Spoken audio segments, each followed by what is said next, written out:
بسم اللہ الرحمن الرحیم۔ حضور اکرم صلی اللہ علیہ وآلہ وسلم کا ارشاد ہے، تمام اعمال کا دار و مدار نیت پر ہے، اور ہر عمل کا نتیجہ ہر انسان کو اس کی نیت کے مطابق ہی ملے گا۔ پس جس کی ہجرت دولت دنیا حاصل کرنے کے لیے ہو یا کسی عورت سے شادی کی غرض سے ہو، پس اس کی ہجرت انہی چیزوں کے لیے ہوگی جن کے حاصل کرنے کی نیت سے اس نے ہجرت کی۔ صحیح بخاری حدیث نمبر 1۔ حضور اکرم صلی اللہ علیہ وآلہ وسلم نے فرمایا کہ وحی نازل ہوتے وقت کبھی مجھ کو گھنٹی کی سی آواز محسوس ہوتی ہے، اور وحی کی یہ کیفیت مجھ پر بہت شاق گزرتی ہے۔ جب یہ کیفیت ختم ہوتی ہے تو میرے دل و دماغ پر اس فرشتے کے ذریعے نازل شدہ وحی محفوظ ہو جاتی ہے، اور کسی وقت ایسا ہوتا ہے کہ فرشتہ بشکل انسان میرے پاس آتا ہے اور مجھ سے کلام کرتا ہے، بس میں اس کا کہا ہوا یاد رکھ لیتا ہوں۔ صحیح بخاری حدیث نمبر 2۔ حضرت صلی اللہ علیہ وآلہ وسلم پر وحی کا ابتدائی دور اچھے سچے پاکیزہ خوابوں سے شروع ہوا۔ آپ خواب میں جو کچھ دیکھتے وہ صبح کی روشنی کی طرح صحیح اور سچا ثابت ہوتا۔ پھر من جانب قدرت آپ تنہائی پسند ہو گئے، اور آپ نے غار حرا میں خلوت نشینی اختیار فرمائی، اور کئی دن اور رات وہاں مسلسل عبادت اور یاد الہی و ذکر میں مشغول رہنے لگے۔ جب تک گھر آنے کو دل نہ چاہتا توشہ ہمراہ لیے ہوئے وہاں رہتے۔ توشہ ختم ہونے پر ہی اہلیہ محترمہ حضرت خدیجہ رضی اللہ تعالی عنہا کے پاس تشریف لاتے، اور کچھ توشہ ہمراہ لے کر پھر وہاں جا کر خلوت گزین ہو جاتے۔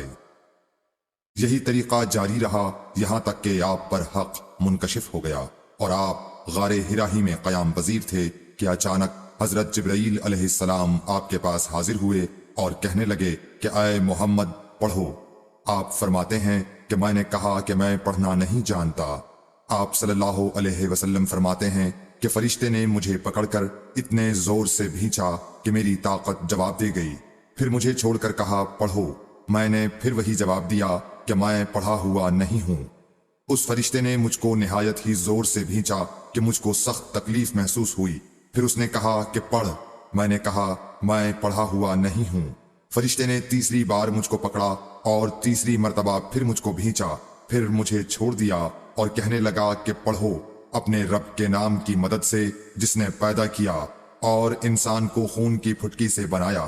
پڑھو اور آپ کا رب بہت ہی مہربانیاں کرنے والا ہے۔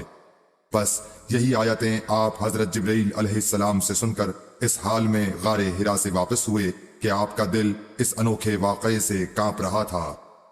آپ حضرت خدیجہ کے ہاں تشریف لائے اور فرمایا کہ مجھے کمبل اوڑھا دو، مجھے کمبل اوڑھا دو۔ لوگوں نے آپ کو کمبل اوڑھا دیا۔ جب آپ کا ڈر جاتا رہا تو آپ نے اپنی زوجہ محترمہ حضرت خدیجہ رضی اللہ تعالی عنہا کو تفصیل کے ساتھ یہ واقعہ سنایا، اور فرمانے لگے کہ مجھ کو اب اپنی جان کا خوف ہو گیا ہے۔ آپ کی اہلیہ محترمہ حضرت خدیجہ رضی اللہ تعالی عنہا نے آپ کی ڈھارس بندھائی اور کہا کہ آپ کا خیال صحیح نہیں ہے۔ اللہ کی قسم آپ کو اللہ کبھی رسوا نہیں کرے گا۔ آپ تو اخلاق فاضلہ کے مالک ہیں، آپ تو کنبہ پرور ہیں، بے کسوں کا بوجھ اپنے سر پر رکھتے ہیں، مفلسوں کے لیے آپ کماتے ہیں، مہمان نوازی میں آپ بے مثال ہیں، اور مشکل وقت میں آپ امر حق کا ساتھ دیتے ہیں۔ ایسے اوصاف حسنہ والا انسان یوں بے وقت ذلت و خواری کی موت نہیں پا سکتا۔ پھر مزید تسلی کے لیے حضرت خدیجہ رضی اللہ تعالی عنہا آپ کو ورقہ بن نوفل کے پاس لے گئیں، جو ان کے چچا زاد بھائی تھے اور زمانہ جاہلیت میں نصرانی مذہب اختیار کر چکے تھے اور عبرانی زبان کے کاتب تھے۔ چنانچہ انجیل کو بھی حسب منشائے خداوندی عبرانی زبان میں لکھا کرتے تھے۔ انجیل سریانی زبان میں نازل ہوئی تھی، پھر اس کا ترجمہ عبرانی زبان میں ہوا۔ ورقہ اسی کو لکھتے تھے۔ وہ بہت بوڑھے ہو گئے تھے، یہاں تک کہ ان کی بینائی بھی رخصت ہو چکی تھی۔ حضرت خدیجہ رضی اللہ تعالی عنہا نے ان کے سامنے آپ کے حالات بیان کیے اور کہا کہ اے چچا زاد بھائی، اپنے بھتیجے محمد صلی اللہ علیہ وسلم کی زبانی ذرا ان کی کیفیت سن لیجئے۔ وہ بولے کہ بھتیجے آپ نے جو کچھ دیکھا ہے اس کی تفصیل سناؤ۔ چنانچہ آپ صلی اللہ علیہ وآلہ وسلم نے از اول تا آخر پورا واقعہ سنایا۔ جسے سن کر ورقہ بے اختیار ہو کر بول اٹھے کہ یہ تو وہی ناموس معزز رازدان فرشتہ ہے جسے اللہ نے حضرت موسیٰ علیہ السلام پر وحی دے کر بھیجا تھا۔ کاش میں آپ کے اس عہد نبوت کے شروع ہونے پر جواں عمر ہوتا، کاش میں اس وقت تک زندہ رہتا جبکہ آپ کی قوم آپ کو اس شہر سے نکال دے گی۔ رسول کریم صلی اللہ علیہ وآلہ وسلم نے یہ سن کر تعجب سے پوچھا کہ کیا وہ لوگ مجھ کو نکال دیں گے، حالانکہ میں تو ان میں صادق و امین و مقبول ہوں۔ ورقہ بولا، ہاں یہ سب کچھ سچ ہے، مگر جو شخص بھی آپ کی طرح امر حق لے کر آیا لوگ اس کے دشمن ہی ہو گئے ہیں۔ اگر مجھے آپ کی نبوت کا وہ زمانہ مل جائے تو میں آپ کی پوری مدد کروں گا۔ مگر ورقہ کچھ دنوں کے بعد انتقال کر گئے، پھر کچھ عرصے تک وحی کی آمد موقوف رہی۔ صحیح بخاری حدیث نمبر 3۔ حضور اکرم صلی اللہ علیہ وآلہ وسلم نے وحی کے رک جانے کے زمانے کے حالات بیان فرماتے ہوئے کہا کہ ایک روز میں چلا جا رہا تھا کہ اچانک میں نے آسمان کی طرف ایک آواز سنی اور میں نے اپنا سر آسمان کی طرف اٹھایا، کیا دیکھتا ہوں کہ وہی فرشتہ جو میرے پاس غار حرا میں آیا تھا وہ آسمان و زمین کے بیچ میں ایک کرسی پر بیٹھا ہوا ہے۔ میں اس سے ڈر گیا اور گھر آنے پر میں نے پھر کمبل اوڑھنے کی خواہش ظاہر کی۔ اس وقت اللہ پاک کی طرف سے یہ آیات نازل ہوئیں، اے لحاف اوڑھ کر لیٹنے والے، اٹھ کھڑا ہو اور لوگوں کو عذاب الہی سے ڈرا اور اپنے رب کی بڑائی بیان کر اور اپنے کپڑوں کو پاک صاف رکھ اور گندگی سے دور رہ۔ اس کے بعد وہی تیزی کے ساتھ پے در پے آنے لگی۔ صحیح بخاری حدیث نمبر 4۔ رسول اللہ صلی اللہ علیہ وآلہ وسلم نزول قرآن کے وقت بہت سختی محسوس فرمایا کرتے تھے، اور اس کی علامتوں میں سے ایک یہ تھی کہ یاد کرنے کے لیے آپ اپنے ہونٹوں کو ہلاتے تھے۔ ابن عباس رضی اللہ تعالیٰ عنہ نے کہا، میں اپنے ہونٹوں کو ہلاتا ہوں جس طرح آپ ہلاتے تھے۔ سعید کہتے ہیں، میں بھی اپنے ہونٹ ہلاتا ہوں جس طرح ابن عباس رضی اللہ تعالیٰ عنہ کو میں نے ہلاتے دیکھا۔ پھر انہوں نے اپنے ہونٹ ہلائے۔ ابن عباس رضی اللہ تعالیٰ عنہ نے کہا، پھر یہ آیت اتری کہ اے محمد، قرآن کو جلد جلد یاد کرنے کے لیے اپنی زبان نہ ہلاؤ، اس کا جمع کر دینا اور پڑھا دینا ہمارا ذمہ ہے۔ حضرت ابن عباس رضی اللہ تعالیٰ عنہ کہتے ہیں، یعنی قرآن آپ صلی اللہ علیہ وآلہ وسلم کے دل میں جمع دینا اور پڑھا دینا ہمارے ذمہ ہے، پھر جب ہم پڑھ چکے تو اس پڑھے ہوئے کی اتباع کرو۔ ابن عباس رضی اللہ تعالیٰ عنہ فرماتے ہیں، اس کا مطلب یہ ہے آپ اس کو خاموشی کے ساتھ سنتے رہو، اس کے بعد مطلب سمجھا دینا ہمارے ذمہ ہے، پھر یقیناً یہ ہماری ذمہ داری ہے کہ آپ اس کو پڑھو، یعنی اس کو محفوظ کر سکو۔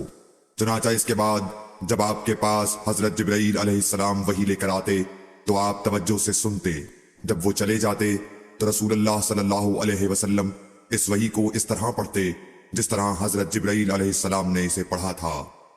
صحیح بخاری حدیث نمبر 5۔ رسول اللہ صلی اللہ علیہ وآلہ وسلم سب لوگوں سے زیادہ جواد سخی تھے، اور رمضان میں دوسرے اوقات کے مقابلے میں جب جبرائیل علیہ السلام آپ صلی اللہ علیہ وآلہ وسلم سے ملتے بہت ہی زیادہ جود و کرم فرماتے۔ جبرائیل علیہ السلام رمضان کی ہر رات میں آپ صلی اللہ علیہ وآلہ وسلم سے ملاقات کرتے اور آپ کے ساتھ قرآن کا دورہ کرتے۔ غرض حضرت صلی اللہ علیہ وآلہ وسلم لوگوں کو بھلائی پہنچانے میں بارش لانے والی ہوا سے بھی زیادہ جود و کرم فرمایا کرتے تھے۔ صحیح بخاری حدیث نمبر 6۔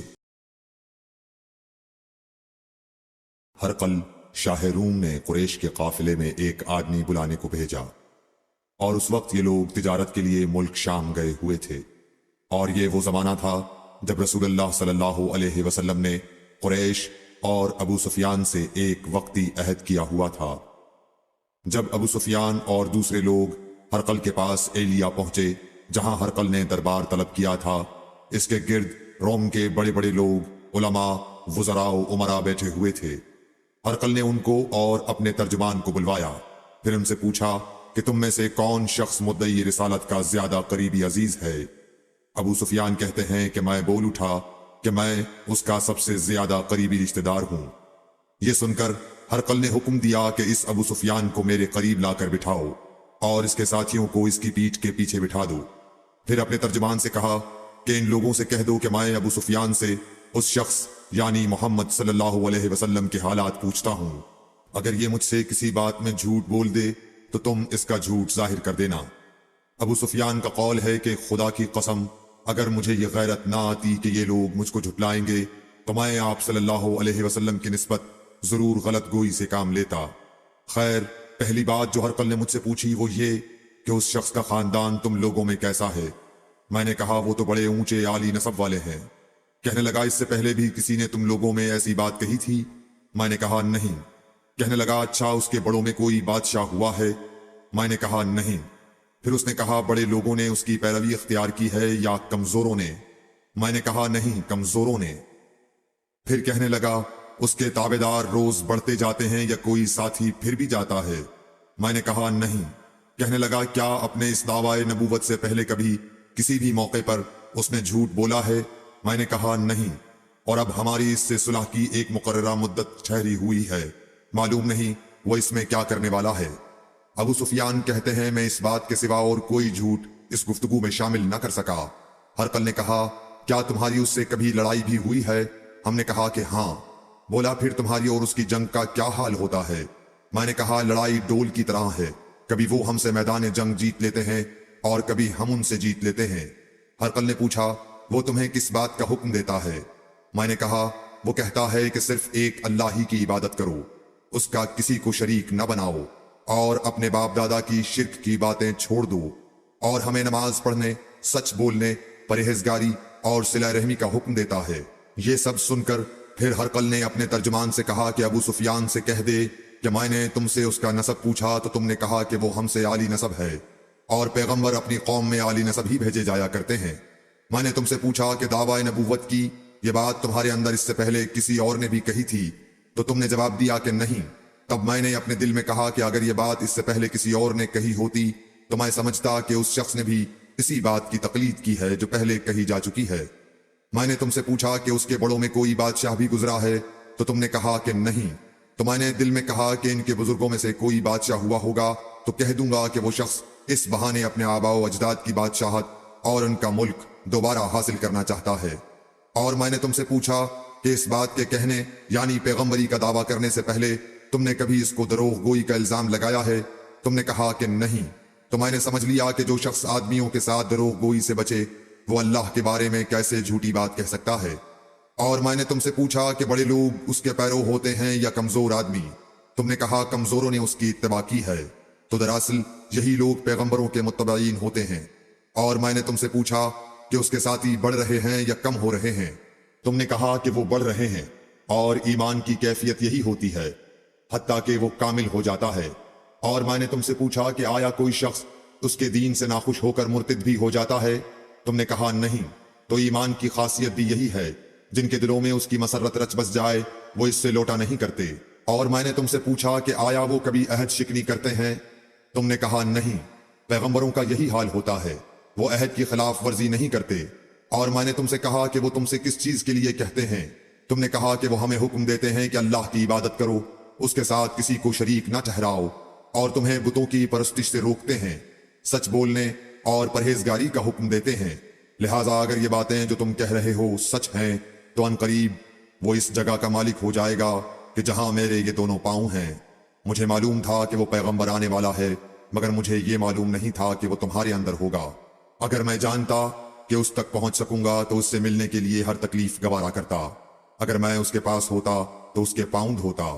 ہرقل نے رسول اللہ صلی اللہ علیہ وسلم کا وہ خط منگایا جو آپ نے وحیہ کلبی رضی اللہ تعالیٰ عنہ کے ذریعے حاکم بصرہ کے پاس بھیجا تھا، اور اس نے وہ ہرقل کے پاس بھیج دیا تھا۔ پھر اس کو پڑھا تو اس میں لکھا تھا اللہ کے نام کے ساتھ جو نہایت مہربان اور رحم والا ہے۔ اللہ کے بندے اور اس کے پیغمبر محمد صلی اللہ علیہ وسلم کی طرف سے یہ خط ہے شاہ روم کے لیے۔ اس شخص پر سلام ہو جو ہدایت کی پیروی کرے۔ اس کے بعد میں آپ کے سامنے دعوت اسلام پیش کرتا ہوں۔ اگر آپ اسلام لے آئیں گے تو دین و دنیا میں سلامتی نصیب ہوگی، اللہ آپ کو دوہرا ثواب دے گا، اور اگر آپ میری دعوت سے روگردانی کریں گے تو آپ کی رعایا کا گناہ بھی آپ ہی پر ہوگا۔ اور اے اہل کتاب، ایک ایسی بات پر آ جاؤ جو ہمارے اور تمہارے درمیان یکساں ہے، وہ یہ کہ ہم اللہ کے سوا کسی کی عبادت نہ کریں اور کسی کو اس کا شریک نہ ٹھہرائیں۔ اور نہ ہم میں سے کوئی کسی کو خدا کے سوا اپنا رب بنائے۔ پھر اگر وہ اہل کتاب اس کتاب سے منہ پھیر لیں تو مسلمانوں تم ان سے کہہ دو کہ تم مانو یا نہ مانو، ہم ایک خدا کے اطاعت گزار ہیں۔ ابو سفیان کہتے ہیں جب ہرقل نے جو کچھ کہنا تھا کہہ دیا اور خط پڑھ کر فارغ ہوا تو اس کے ارد گرد بہت شور و غوغا ہوا، بہت سی آوازیں اٹھیں اور ہمیں باہر نکال دیا گیا۔ تب میں نے اپنے ساتھیوں سے کہا کہ ابو کبشہ کے بیٹے حضرت صلی اللہ علیہ وسلم کا معاملہ تو بہت بڑھ گیا، دیکھو تو اس سے بنی اصفر روم کا بادشاہ بھی ڈرتا ہے۔ مجھے اس وقت سے اس بات کا یقین ہو گیا کہ حضور صلی اللہ علیہ وسلم ان قریب غالب ہو کر رہیں گے، حتیٰ کہ اللہ نے مجھے مسلمان کر دیا۔ راوی کا بیان ہے کہ ابن ناطور ایلیا کا حاکم ہرقل کا مصاحب اور شام کے نصارہ کا لاٹ پادری بیان کرتا تھا کہ ہرقل جب ایلیا آیا ایک دن صبح کو پریشان اٹھا تو اس کے درباریوں نے دریافت کیا کہ آج ہم آپ کی حالت بدلی ہوئی پاتے ہیں، کیا وجہ ہے؟ ابن ناطور کا بیان ہے کہ ہرقل نجومی تھا، علم نجوم میں وہ پوری مہارت رکھتا تھا۔ اس نے اپنے ہم نشینوں کو بتایا کہ میں نے آج رات ستاروں پر نظر ڈالی تو دیکھا کہ ختنہ کرنے والوں کا بادشاہ ہمارے ملک پر غالب آ گیا ہے، بھلا اس زمانے میں کون لوگ ختنہ کرتے ہیں؟ انہوں نے کہا کہ یہود کے سوا کوئی ختنہ نہیں کرتا، سو ان کی وجہ سے پریشان نہ ہوں۔ سلطنت کے تمام شہروں میں یہ حکم لکھ بھیجیے کہ وہاں جتنے یہودی ہوں سب قتل کر دیے جائیں۔ وہ لوگ انہی باتوں میں مشغول تھے کہ ہرقل کے پاس ایک آدمی لایا گیا جسے شاہ غسان نے بھیجا تھا۔ اس نے رسول اللہ صلی اللہ علیہ وسلم کے حالات بیان کیے۔ جب ہرقل نے سارے حالات سن لیے تو کہا کہ جا کر دیکھو وہ ختنہ کیے ہوئے ہے یا نہیں۔ انہوں نے اسے دیکھا تو بتلایا کہ وہ ختنہ کیا ہوا ہے۔ ہرقل نے جب اس شخص سے عرب کے بارے میں پوچھا تو اس نے بتلایا کہ وہ ختنہ کرتے ہیں۔ تب ہرقل نے کہا کہ یہی محمد صلی اللہ علیہ وسلم اس امت کے بادشاہ ہیں جو پیدا ہو چکے ہیں۔ پھر اس نے اپنے ایک دوست کو رومیہ خط لکھا اور وہ بھی علم نجوم میں ہرقل کی طرح ماہر تھا۔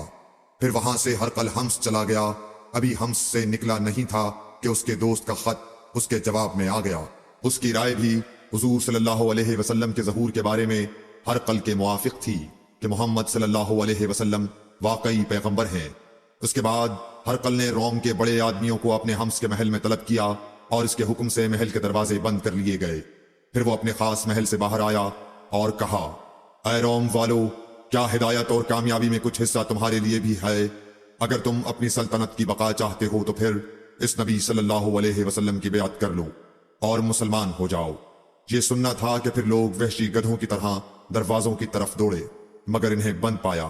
آخر جب ہرقل نے اس بات سے ان کی یہ نفرت دیکھی اور ان کے ایمان لانے سے مایوس ہو گیا تو کہنے لگا کہ ان لوگوں کو میرے پاس لاؤ۔ جب وہ دوبارہ آئے تو اس نے کہا، میں نے جو بات کہی تھی اس سے تمہاری دینی پختگی کی آزمائش مقصود تھی، سو وہ میں نے دیکھ لی۔ تب یہ بات سن کر وہ سب کے سب اس کے سامنے سجدے میں گر پڑے اور اس سے خوش ہو گئے۔ بالآخر ہرقل کی آخری حالت یہی رہی۔ صحیح بخاری حدیث نمبر 7۔ رسول اللہ صلی اللہ علیہ وسلم نے فرمایا، اسلام کی بنیاد 5 چیزوں پر قائم کی گئی ہے۔ اول گواہی دینا کہ اللہ کے سوا کوئی معبود نہیں اور بے شک حضرت محمد صلی اللہ علیہ وسلم اللہ کے سچے رسول ہیں، اور نماز قائم کرنا اور زکوٰۃ ادا کرنا اور حج کرنا اور رمضان کے روزے رکھنا۔ صحیح بخاری حدیث نمبر 8۔ نبی کریم صلی اللہ علیہ وآلہ وسلم نے فرمایا کہ ایمان کی 60 سے کچھ اوپر شاخیں ہیں اور حیا شرم بھی ایمان کی ایک شاخ ہے۔